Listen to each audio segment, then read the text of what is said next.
Hi, I'm Daniel Lickis, and welcome to Book 101 Review. Book 101 is all about the books that I read for the last 40 years, and today I have my special guest. He is my author feature of the month of August. He is award-winning author and the author of several books, no other than Mr. Douglas A. Burton. Hi, Daniel. How are you tonight?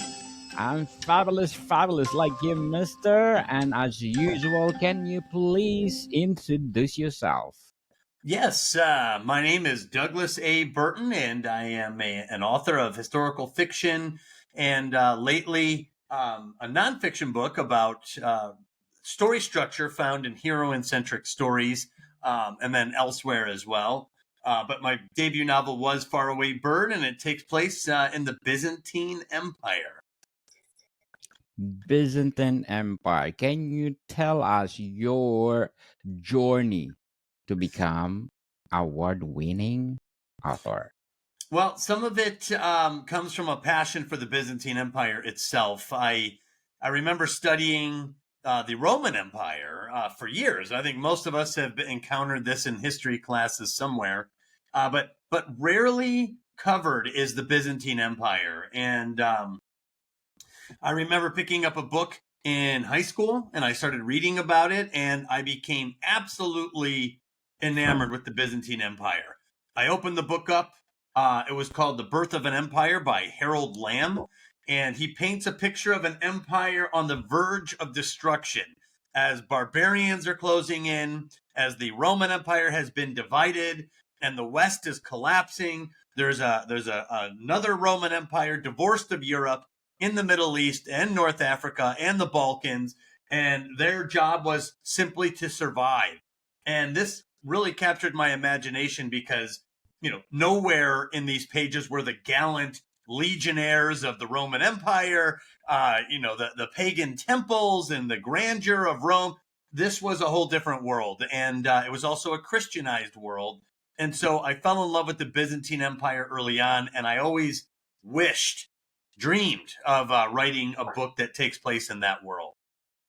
Yes. So, can you give our listeners a brief overview of Faraway Bird?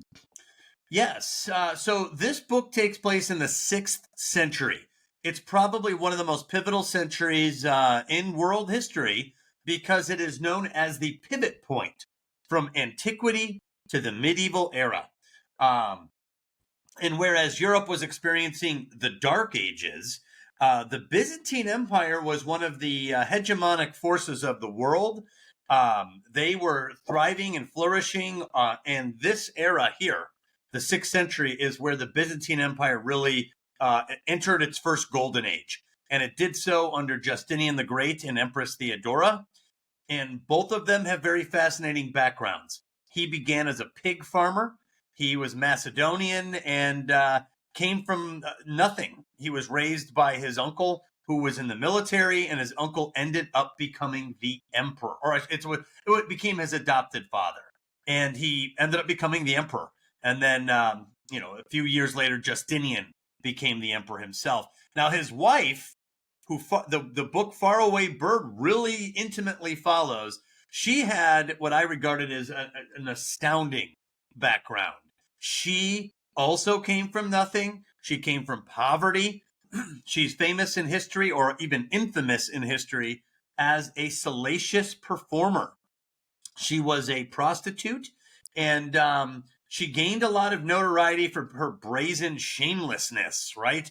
And so she was known in her time. And somehow, historians are a little loose on how she met Justinian. And although this man, who would become a future emperor, was unwed, although he was unwed Um, and couldn't have had his pick of any, princess from any great house, he married Theodora. And she got the law changed. There was a law that prevented marriage between a man of Justinian stature and a woman who had a checkered past in the brothels. And she got that law overturned, which paved the way for her to marry Justinian. And then she and Justinian came to the throne. And what's really fascinating about her is her influence over what would become epic, sweeping legislation of the era, the Codex Justinianus, in which she helped influence some of the a major group of legislative laws that were written that we would regard today as women's rights. Very specific laws, and for a woman who had such a tough background, a lot of historians get caught up in her past, and they rarely get excited about her reforms when she was an empress. And I think it's because for most of history, we've just been uncomfortable with her past when she was younger. Yes, yes, yes. And thank you so much for sharing your debut novel, Faraway Bird. Thank you so much, Mr. Douglas. So, did you face any significant challenges along the way? I faced numerous challenges. One, the lead character is a woman. And so, you're writing a female character. And so I required, I had a lot of the story in my head, but I really needed a lot of feedback from women confidants, women writers, my wife, my mother. I needed some feedback to make sure that I was writing the story to the best of my abilities. And, being a male writer, sometimes you tip off where you are approaching it from a male oriented point of view. And I really didn't want that. I wanted this book to have very little Douglas Burton, and I wanted it to have a narrator that was unique and specific to her. And I think with all the help that I received, I was able to do that. And the book does have some sensitive topics and scenes in it, and I needed a lot of help and sensitivity readers to put those scenes together to make sure that they were authentic and realistic, and certainly not just used as a plot device.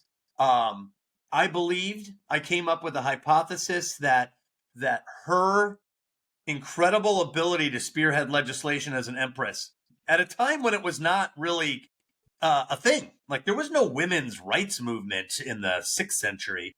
So the government was absolutely all male dominated, and she came from poverty. How did she manage to get all these laws written? Why did she have the conviction and ability that seemed to be unprecedented? And I theorized that it's because of her experiences in the past. There must have been some firsthand experience with the dark side of that industry, the red light district, and that she would know with firsthand knowledge when she sat on the throne what kind of laws the empire actually needed to protect women. Yes. At that time, he is empowering women. So, Mr. Douglas, if you compare Theodora in the modern age, where you can compare? I would compare her. How would you compare her? In a modern age, I've heard that she's been compared to like Eva Peron. Favorite Um, term. you're looking at a woman who didn't fit any of the molds, and really the force of her personality and her convictions alone led to so much change. Today, you would need a movement sustained for at least a decade to strike such a blow and change so much in society. So she really was a one-woman movement, and I really do think that it's that rare. It's rare in history to have someone change so much, not just in terms of like the society, but in terms of the transfer from antiquity to the medieval era. She's part of that pivot. Yes. So, how did you come up with the title of Faraway Bird? Actually, my original title was "The Girl from the Hippodrome," Oh, and wow. it was my publishing consultant. After she read it, she goes, "It's a kind of wordy title," and she just said, "What do you think about Faraway Bird?" And right when she said it, it clicked, and I was like, "I love that. It's relevant to the plot." As a character, when bad things are happening, she tends to disassociate. Theodora, as the way she's written, disassociates by imagining herself as a bird and being far away from events. And this defense mechanism follows her in her life at other moments of powerlessness. And one of the major resolutions is how she eventually has the faraway. She no longer needs the faraway bird. She's able to set it free. So, can you describe the main characters or themes in Faraway Bird? Say that again. You cut out for 1 second. Describe the main character.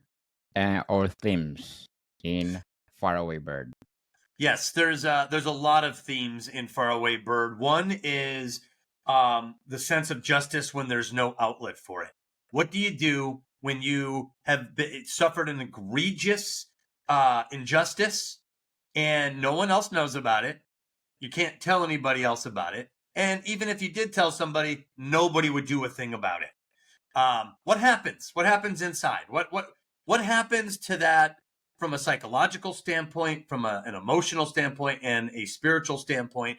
How does it affect people?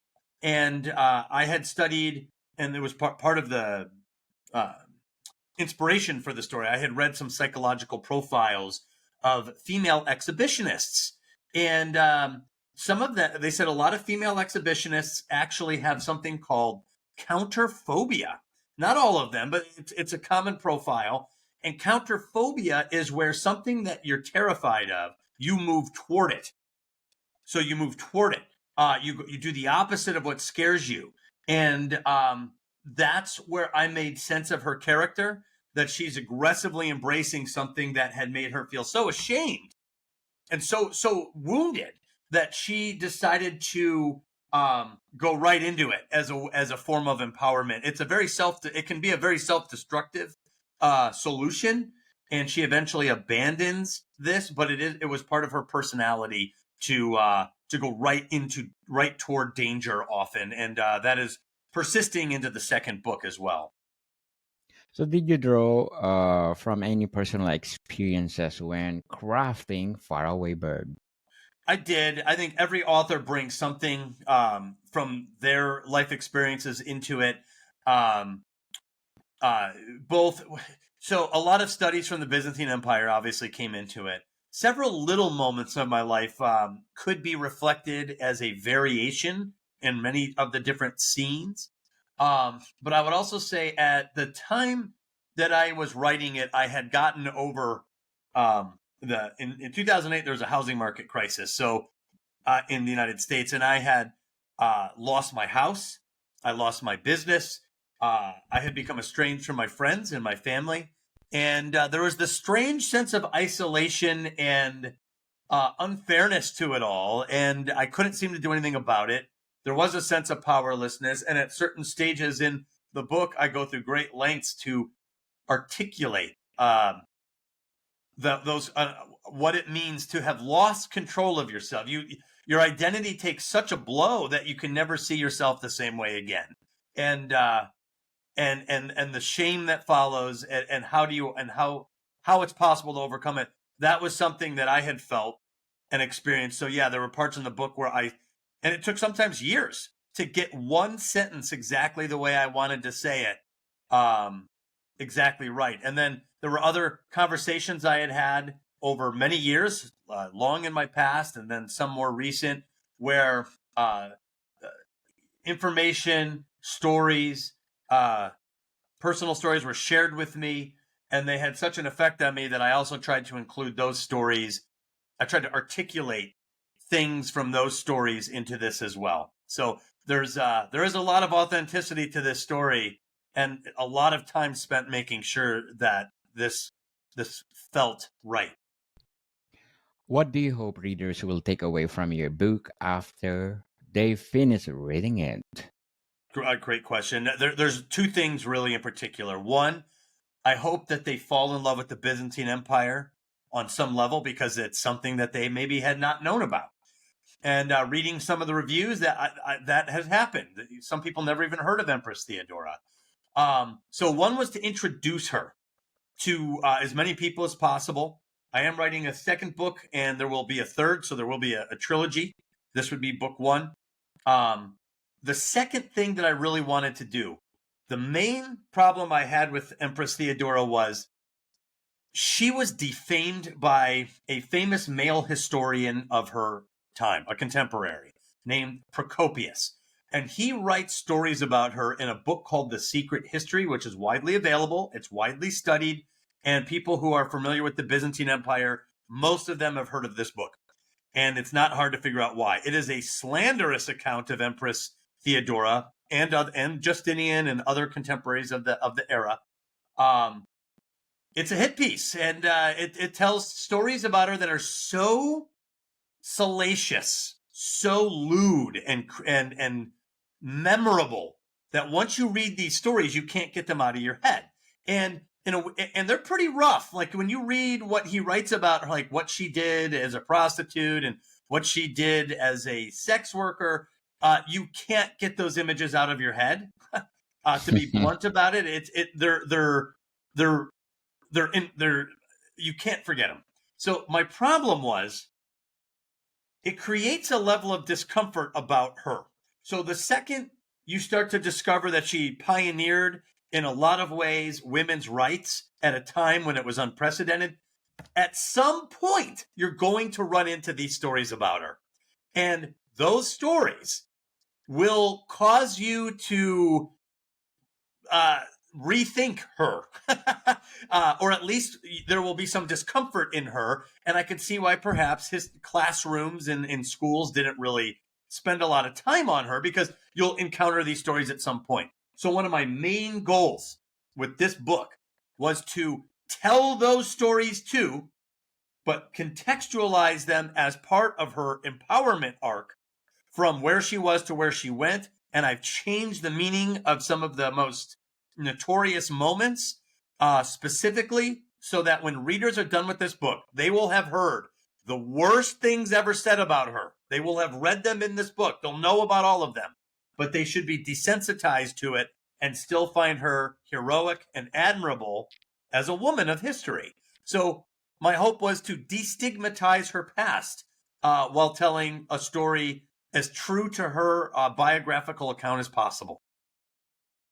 Very well said, Mr. Douglas. So, were there any particular authors or books that influenced your writing? Faraway Bird.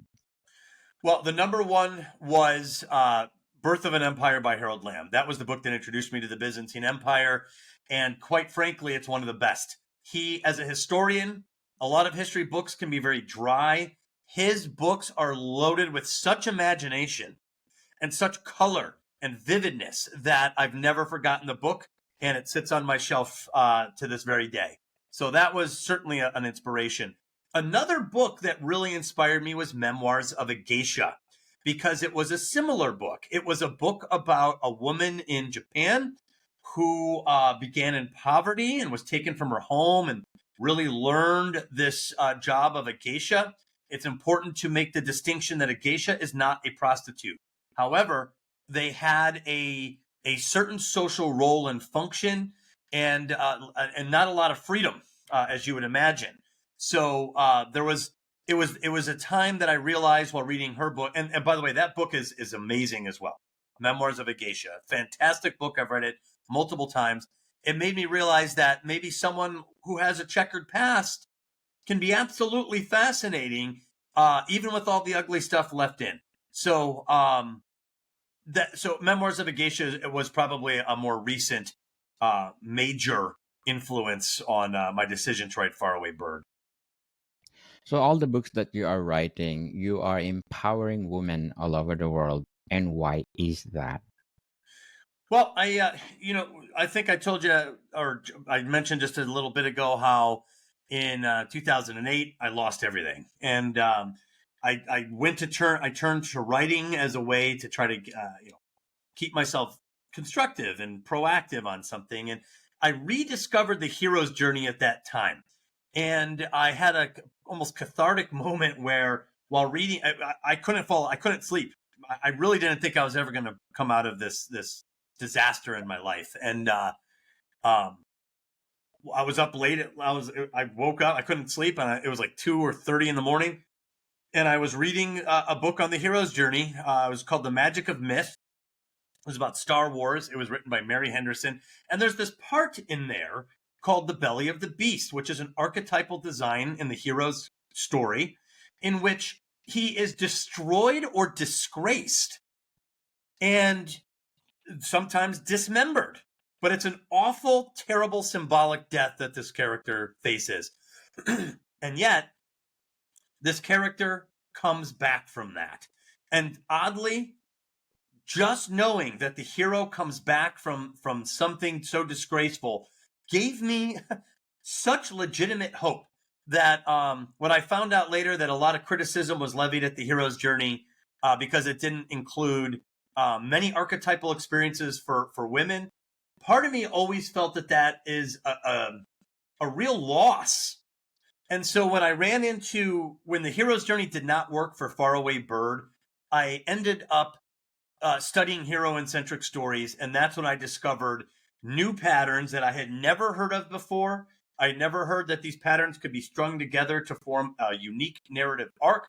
And so my hope and my goal was to help other writers put this growth arc into their stories, and in a way that I have discovered from hero-centric stories. And it's great. Yes, people don't lose hope because life is too short and sometimes we are up, sometimes we're down, just like a wheel. So go, go, go, go on and make your life like to the fullest. But before we go on, Mr. Douglas, I want to please do listen to my other podcast, Food 101, our fourth season with Chef Alessandro, one of the a specialty chef in one of the five-star hotel in downtown Toronto. And this is the product of our podcast, people, our Food 101 merchandise. Please purchase them, available on Etsy and Shopify. Name it, and we have it, from coffee mug, accessory pouch, what else? Beach towel, apron, of course, and a lot more. So please do, people, support our Food 101 merchandise. And please do listen to my latest episode of Food 101. I interview one of the best pastry chef in London. He's creating magnificent, delicious, and exquisite cakes for the royalties and, of course, famous people. So Miss Elizabeth Solaru is on the move, people. So please do listen. Food 101. So, I like her Mr. already. Yes, thank you so much.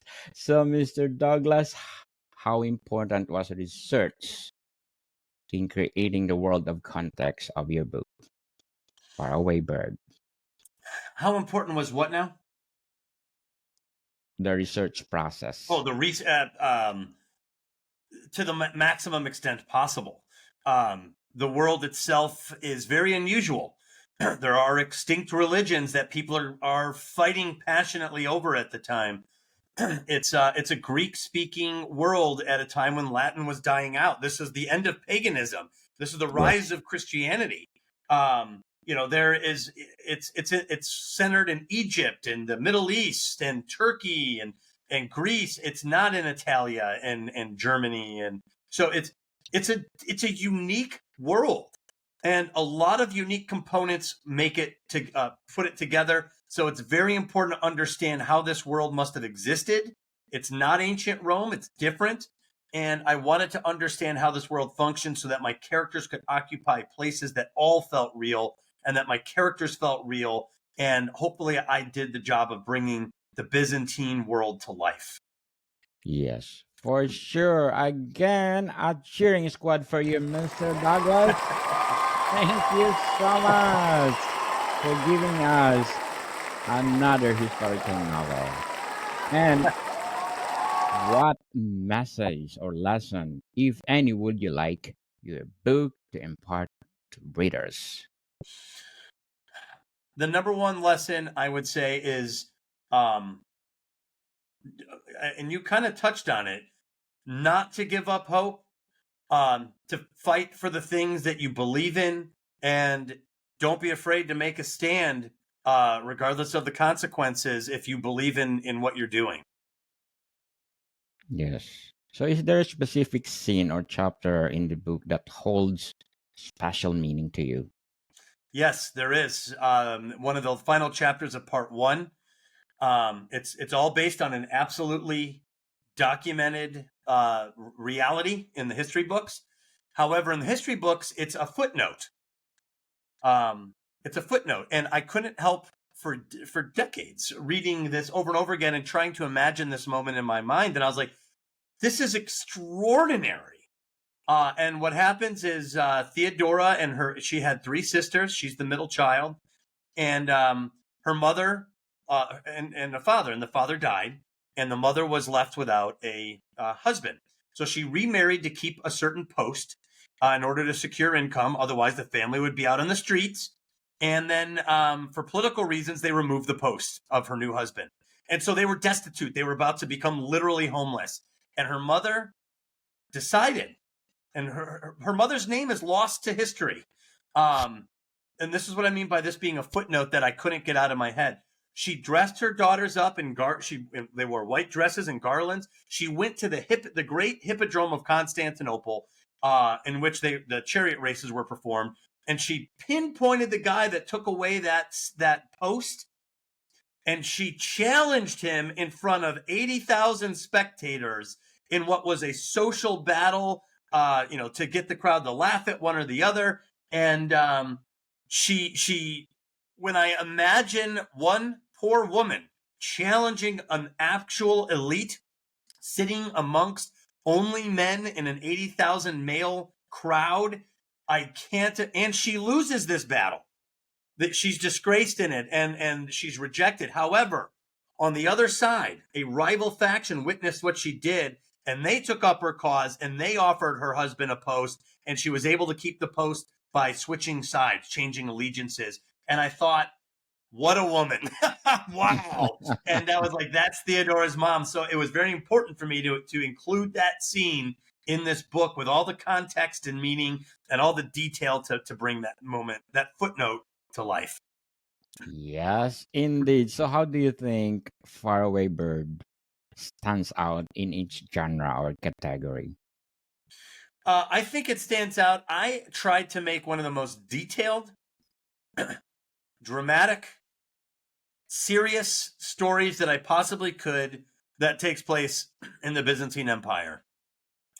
I tried to do things with this that broke it out of the history books without breaking the history, and really focus on character. So I think my book stands out as a character analysis, a psychological profile of Theodora as a person brought to life. And the emphasis is on the characters and not the history. The history should be safely in the background, even though it's all there. You should feel as a reader that you're reading about real people. And that was my goal. And I think that's what makes this story and this book unique. Yes, yes. So, Mr. Douglas, what would be your advice for those aspiring writers out there? Do the work. If you're going to take it seriously, you have to learn grammar and punctuation. I used to hate that because it sounded like math to me, a little structured and formulaic, and I hated it. But it's all about clarity. If you learn the rules of grammar in any language, whether it's English or any other language, if you learn the rules to the language, you are actually learning how to communicate clearly. And that clarity is the ultimate power in storytelling. So do the dirty work and then feed your imagination as much as you can. And I think the skill and the imagination, when they come together, will serve you and help you write the story you have in your head the way it needs to be written. Very well said, Mr. Douglas. And stop procrastinating, people. If you have the passion to write, write, write, write. And who knows, you will be award-winning author like Mr. Douglas A. Burton. But people, I'm inviting you to please do listen to my featured author of the month of July. I'm featuring Mr. Sebastian de Castle, award-winning and best-selling author. He is producing swashbuckling novels. So please support him, Mr. Sebastian de Castel. And of course, my feature author of the month, Mr. Douglas A. Burton, because more books to come. So lastly, what would be your short-term and long-term goals in writing? My short-term goal is to finish book 2 for Empress Theodora. Another short-term goal is to try to promote The Heroine's Labyrinth. I just want to share it with other writers so bad. it was exciting for me to put it all together, and then to see it appear in so many stories. And it's fun to talk to someone else and see them be like, oh my God, like I see what you're talking about. I get it. Like it's so exciting, writer to writer. And Yes. then also there's the side benefit. A lot of women who will hear me talk about it in terms of story will tell me, oh my God, that sounds like my life. That sounds like a situation I was in. And I'm like, I do think there's a relationship between monomythic recurrent themes and stories and reality. So I'm not surprised that there's a relationship. So my short-term goals are to get that book shared with as many people, to finish book 2. And then my long-term goal would be to complete the trilogy for Empress Theodora. And I also have another trilogy I want to write about one of the generals of the same time period, who reunites the Roman Empire. He's stunned. He's an amazing individual named Belisarius.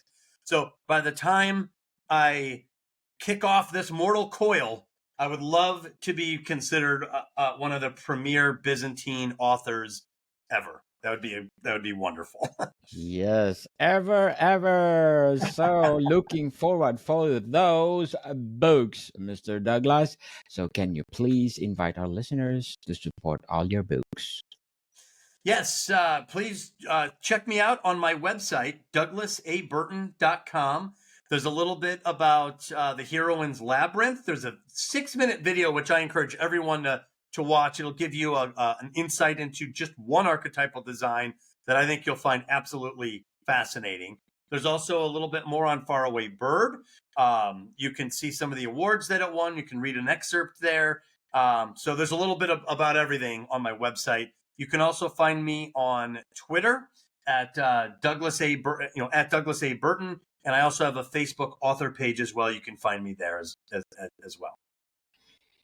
Yes, people, let's support Mr. Douglas A. Burton because, as I said, if you support him, more Byzantine books to come, or more books to come. So, Mr. Douglas, thank you for your time. Thank you, Daniel. I really appreciate it. More to come, people. See you soon.